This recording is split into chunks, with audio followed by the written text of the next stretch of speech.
49ers update. They have released the veteran defensive back Isaiah Oliver 1 season after signing him. It did not work out with the slot cornerback who was formerly with the Atlanta Falcons. Now, the 49ers fired their defensive coordinator, Steve Wilks, about a week ago. And Steve Wilks was one of the big advocates for Isaiah Oliver. He wanted to run a big nickel plan. And you look at Oliver there, number 26, he was significantly taller and heavier than most slot cornerbacks. Normally in the slot, you're going to want a smaller, shiftier player. The 49ers figured with a lot of tight ends moving out into the slot, with some bigger receivers like a Jawan Jennings, who's on their team, but for other teams, they saw some bigger slot receivers. They figured with that skill set on opposing offenses, they'd want a bigger slot cornerback. The problem is that Isaiah Oliver was not the type of player to deliver the change of direction that they needed against the smaller slot receivers.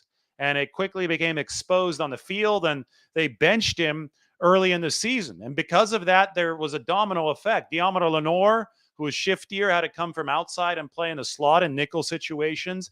And that made them play Ambry Thomas or another cornerback on the outside. And that third cornerback position became an issue for the 49ers. So they need more change of direction out of their standard third cornerback, out of their standard nickel back. They didn't have it with Isaiah Oliver. They've released him. It's going to be $1.46 million in dead money, but $2.4 million in total savings for the 49ers. The other news earlier today is that the NFL has set the salary cap at $255.4 million for 2024, which is over $10 million more than people initially expected. So that's an unprecedented cap increase. That's good for the 49ers. Combined with this news today, with this release of Isaiah Oliver, which would save $2.4 million, it puts the 49ers into a really advantageous position surrounding the salary cap. I will say we expected this news with Isaiah Oliver. They had benched him early in the year. He played a little bit of safety when they needed to in a pinch against the Philadelphia Eagles at the start of the season, but that was about all that Isaiah Oliver saw as far as defensive playing time. Then when the 49ers fired Steve Wilks, I think it was already clear they were going to cut Oliver just based on the fact that he wasn't playing as much as they envisioned he would be when they signed him to the contract. But when they fired Steve Wilks, it was certain. There was an article that I wrote this week as far as cut candidates on the Athletic, and I wrote that Isaiah Oliver was the 49ers top cut candidate, and he has indeed been cut. So if we want to go and check this out on the 49ers 90-man roster, why don't we go ahead and do it right now? You can obviously access this on the internet as it is publicly available to all. Scrolling down, Isaiah Oliver, I had him at the backup nickelback spot. We can remove him. He's no longer there. In my 53-man projection, the 49ers now have 39 out of 53 spots taken. So it is, there's a lot of spots open. They're going to have an 11-player draft class. They're going to hope for as many of the draftees to make the team as possible. But I think that the 49ers are absolutely armed with some money to make free agent signings at this point because of the increasing salary cap to $255.4 million. Other part of the 49ers update I'll share with you right now. Robbie Gold has taken the head coaching job at Rolling Meadows High School, a place where Jimmy Garoppolo is an alumnus. It's a suburb of Chicago, Arlington Heights, Illinois, just outside O'Hare Airport. Who guessed that Robbie Gold would be the high school coach at Jimmy Garoppolo's former high school? Some Chicago 49ers news there. But the news of the afternoon is the 49ers have released the cornerback Isaiah Oliver. And, you know, that he was the main Steve Wilks guy on that defense, at least out of the veteran additions. Wilks also brought in Miles Hartsfield, who was a Carolina defensive back previously. Hartsfield was an offseason body for the 49ers. He helped implement some of the coverage combinations that Steve Wilks was trying to add to the defense, but he didn't make the team. And Isaiah Oliver only stuck with the team for 1 year. So Hartsfield, Oliver, neither of the 49ers anymore, neither of Steve Wilks. And, you know, we're still waiting for the defensive coordinator announcement from San Francisco. There was some speculation that it might come late this week. So, I mean, right now it's 1:46 on the West Coast. So it might still come a little bit later today. Depends on if the 49ers want to give this some fanfare or not.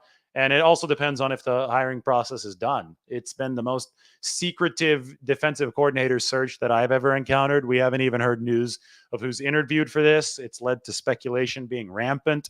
Everyone from Bill Belichick and Pete Carroll to much less heralded names, youngsters that could potentially take this job, such as the in-house names like Daniel Bullocks and Nick Sorensen. Obviously, Jeff Ulbrich, part of the whole discussion, even though he's currently the defensive coordinator of the New York Jets. But no more Isaiah Oliver for the 49ers. He was not a fit for them, just like Steve Wilkes was not a fit for them.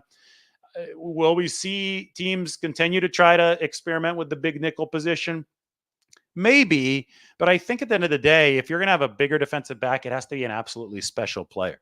It's hard to have your cake and eat it too. Sure, you want it to upsize at a position where run defense is going to be really important, blitzing is going to be really important from the nickel, but most of the time, with almost any player in NFL history, if you upsize, you lose agility.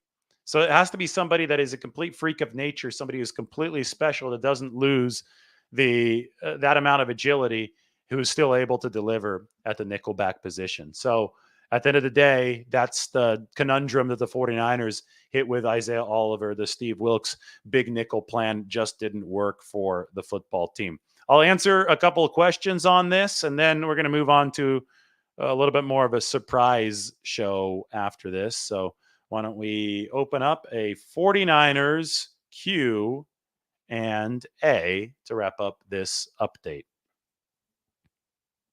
Steve Lee says it was a bad fit.